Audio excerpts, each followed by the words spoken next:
It's safe to say that the third season of Friendship is Magic has been controversial. Every episode seems to have some complaint lodged at it by the mass consensus. The Crystal Empire had a terrible villain, one bad apple botched up the bullying moral, Magic Duel was underwhelming, Keep Comin' Flutter On had horrible pacing, etc. There was no universally loved episode in the season like Hurricane Fluttershy or Suited for Success. And pretty much since the season began, I've been trying to find out why. I've looked through many doors and come up with no answer that either didn't make sense or was full of holes. The most notable excuses of the show's decline of quality are a decline in writing and Lauren Faust's departure from the show. The first argument is very hard to quantify without taking it on a case-by-case basis. And when you do that, you'll end up comparing apples to oranges. Each episode is different, has different plots, conflicts, interactions. Unless one episode blatantly rips off another, that argument cannot be substantiated. Lauren Faust's departure is an argument that, well, doesn't make any sense, mainly for one solitary fact. No one has ever told me exactly what she contributed to the show, besides a Bible which the writers still continue to use. Her involvement didn't prevent accidents from happening. The plots of the Showstoppers and Ghostbusters were a mess. Characterization was often Look Before You Sleep and All's Well That Ends Well. Morals were sometimes botched up, such as the infamous Feeling Pinky Keen, which screwed up its morals so badly that she herself apologized for it. The episodes that she did directly have involvement in as a writer were also fairly weak. The Friendship is Magic two-parter has some extremely cheesy dialogue, and the second part is so rushed that it feels like there are some scenes missing. The most common example I cite is when Applejack just tells Twilight to fall off the cliffside without giving any reason why. Lauren Faust is not a bad writer.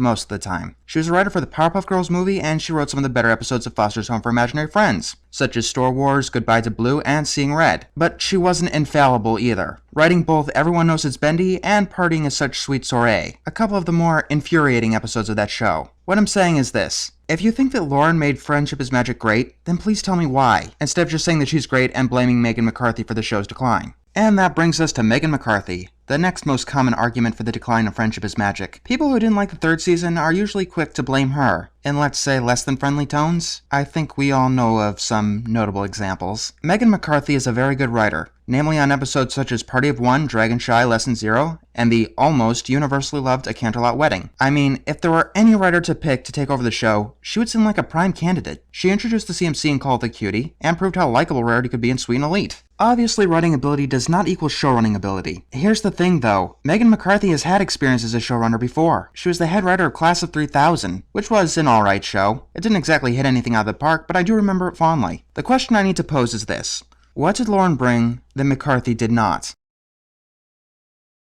Until someone can come up with an answer, that argument is moot and I will not hear it. Another argument is that the flaws stick out more because there are only 13 episodes. In my Season 3 overview, I sort of detailed this. I divided each season into twos and compared them to each other. The results were that the first 13 episodes of Season 1 and the last 13 episodes of Season 2 were the worst stretches, and I went critically light on each of them. Season 3 was on par with the first 13 episodes of Season 2 and the last 13 episodes of Season 1, and I personally would have a hard time choosing which one of those stretches I would rather have. There are other random arguments that weren't quantified or were easily debunked, hubris and slapstick respectively. So I decided to take a look at various other series that took on seasonal rot, that obviously took on seasonal rot. The first thing that crossed your mind was probably Spongebob. I've tangled with the Yellow Devil 7 times at present. SpongeBob SquarePants probably has, or had, the largest adult fan base of any Aaron cartoon, mostly because it was one of the magical few who was able to keep its runtime going for almost 15 years. The first 3 seasons of SpongeBob were undoubtedly good cases of rather screwball comedy. Then a movie came out, the show was renewed for a 4th season, and there was a change of showrunners. When seasonal rot hits,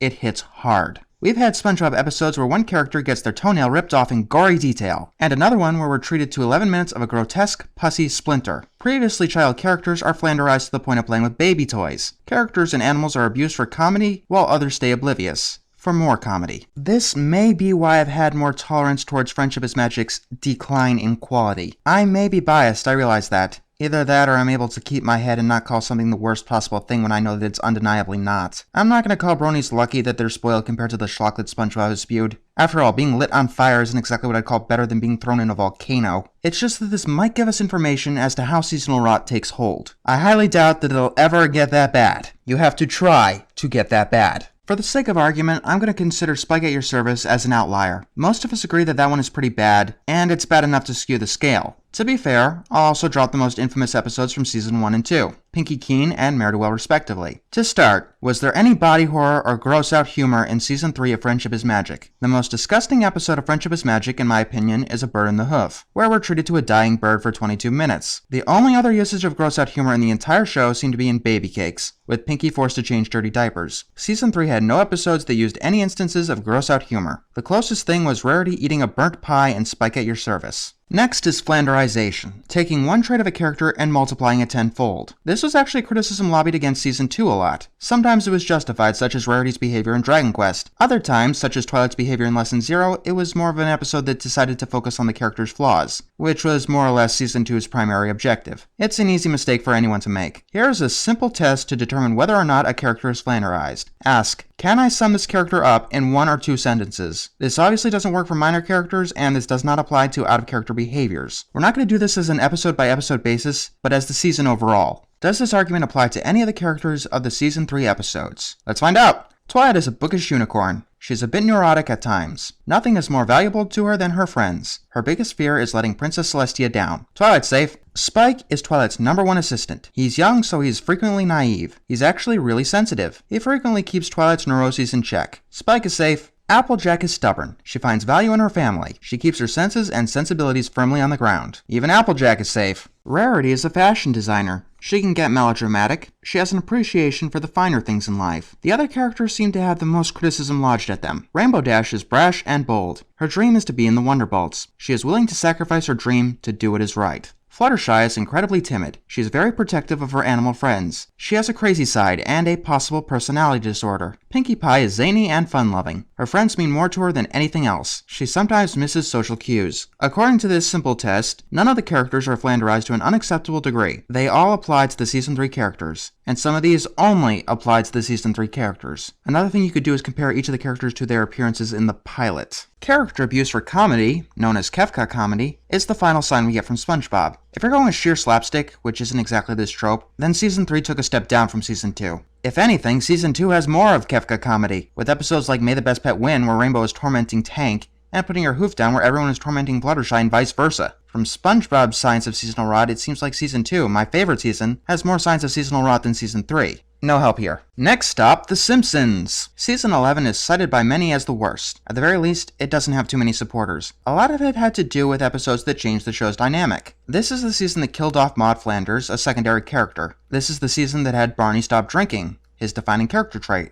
It gave Apu and Manjula octuplets, and it had many other problem episodes like Settlesore Galactica, which I will have to get to at some point. If that's any clue, it seems like the problem is change. That's not it either. In Friendship is Magic Season 3, Discord and Trixie had returned, Rainbow started on her journey to becoming a Wonderbolt, Scootaloo got a closer relationship to Rainbow. These are all changes that the fans wanted, unlike killing off Maud Flanders or having Barney stop drinking. Whether Friendship is Magic's changes were done with tact, especially the big one that I didn't mention, depends on the person you're asking. Just keep in mind that Season 2 also had many changes. A Candlelit Wedding, Lesson 0, Read It and Weep. If we want to determine whether or not Season 3 is a sign of seasonal rot, we must come up with an argument that can only apply to Season 3, or at the very least apply to Season 3 to a great extent more than the other two. Also note that the changes in Season 2 didn't seem to be the ones that the fans were clamoring for. Maybe the problem is fan service. You know, like Derpy's appearance in the last roundup, the superhero tributes in Mare-to-Well, the Q-like villain in Return of Harmony, or the New Hope reference from the very same episode. Seeing Fluttershy take a stand and putting her hoof down? Or what about the Indiana Jones references in Read It and Weep? Do I have to do another count thingy? Because I will if I have to. All I'm looking for is an answer, one that I have not been able to find.